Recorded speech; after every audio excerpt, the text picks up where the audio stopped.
Jerry glanced at both applications. A wolf and a lioness. This was not her usual course of action, but these two belonged together. She remembered how specific they had both been about asking for what they thought would be the right mate for them.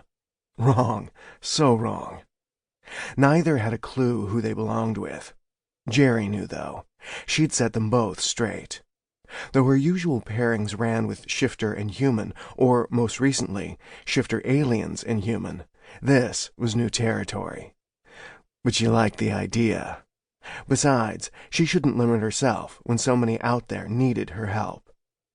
She picked up her phone and called Kitten Steele. "Kitten, Jerry Wilder, if you have some time, I'd like to ask you to do me a favor. The woman I have in mind for you lives in a rather remote area. Do you feel up to taking a drive and meeting her?" She listened to his acceptance of her request with a smile. "Is there anything I need to know about this woman?" Kitten asked. He had the type of voice that would make most women stop and stare. This was going to be fun. Jerry laughed. "You might want her name. Ms. Miranda Colilla." She bit her lip to keep from giggling at her plan. "Be sure not to overwhelm her. She's a shy little thing." "She already sounds perfect," he said, enthusiasm clear in his tone. Once the call was over, she dialed Andy. "Jerry," Andy said, "it was really nice meeting you yesterday. I'm hoping you are calling with some news." Jerry grinned. She liked Andy. Being an independent woman and having to deal with everything on her own, she was under the impression she needed a man who would just sit by and let her lead. Nope. What she needed was a partner.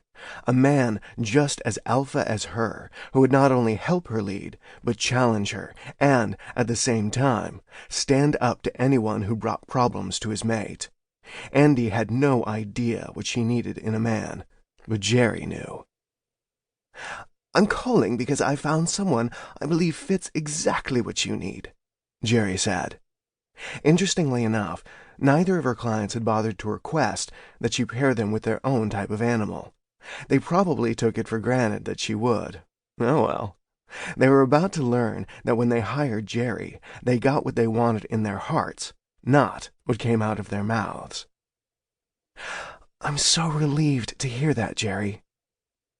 Jerry bit her lip. She wasn't sure that relief would last. "I'm hoping that when you meet him, you still feel that way." Andy gave a soft laugh. "You have quite a reputation. I'm sure he will be more than adequate for my needs." "Andy?" "Jerry, I'm sorry. I have a bit of commotion in my office. I'll get back to you tomorrow. We can discuss me meeting this man soon. Thank you." Jerry glanced at the phone and shrugged. Oh well. She hoped Andy liked surprises.